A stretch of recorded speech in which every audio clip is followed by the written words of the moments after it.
IFM News. Lokal. Idol John Kamen. Maangay at may sangal daw ang livelihood trade fair iti sangwanan ng Tilawaga City Hall. Babay na ti Department of Labor and Employment Ilocos Norte Field Office. Tampok dito'y digiti na idumduma a produkto ti probinsya, karon na digiti dimalan ti kaparwanan nga inobasyon wenno iti DOLE Livelihood Assisted Project. Napataw digiti produkto digiti Creative Talents iti DOLE Registered Rural Workers Association. Kasiso digiti aktibo ken napasnek iti trabaho. Yaw awis ti Department of Labor and Employment iti papana panangimatang ken panang patrolya kirigiti bukod ataod ken produkto kas paset ti panang ted ti suporta kirigiti local products ken iti kultura dagiti Ilocano. Dating aktibidad ken paset paylaeng iti maikasangagasot 20 ket 3 anibersaryo ti Labor Day magagawang Pilipino kaagapay sa pag-unlad sandigan ng mas matatag na bagong Pilipinas.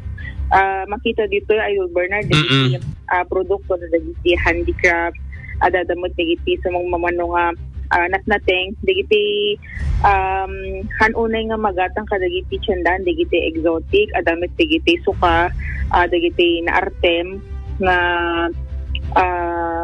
natawag ng prutas kada dagiti adati sili na no kway Bernard ano dito yung kasa one town one product Idol John? When Idol Bernard ngam ticket in support ti DOLE ada dagiti subsuportaran da kadagiti luglugar Idol Bernard. Okay. So per area. Dagiti man ti malagi mamimiss ko launa dagiti produkto dita ngay Adams kada apay awan partisipasyon no da dumati partes na iti kwa dagiti Nueva Era kakasay.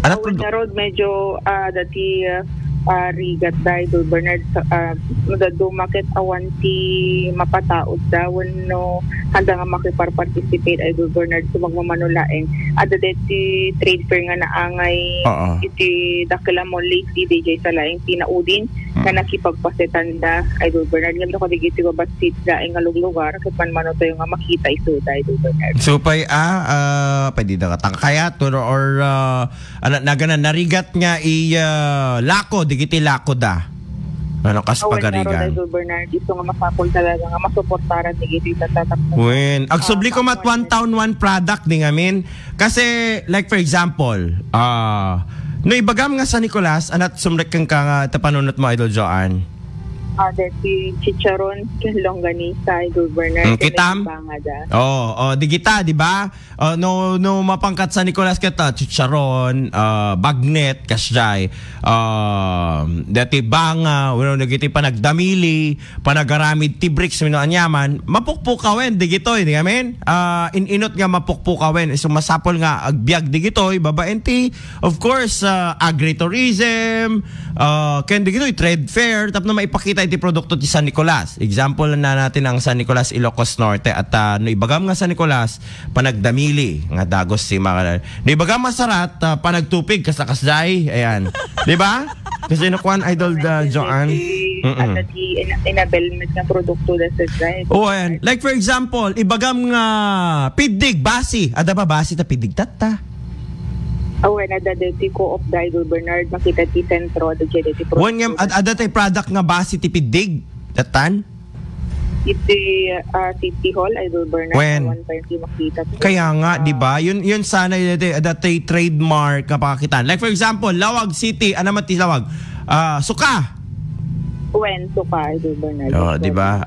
So no ibagam nga Lawag City, suka or tubo or dati sugar cane iti sumrek yan tapanunod dati produkto nga makan ano kas pagarigan Idol Joan ayan so alisto ko mga i-identify like for example pasukin biskotso ken asin di ka dati alisto nga no yung ka ijay pinili bawang di ba parang ganon no yung ka ijay badok sibuyas tama ba ako?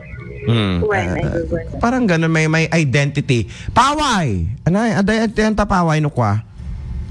Sa digiti cornic da no kwa Idol Bernard. Ay wen correct. Naglaing ni Idol Joan cornic of Paway. No, dapat isukumat corn capital of Ilocos Norte Meten. Di amen?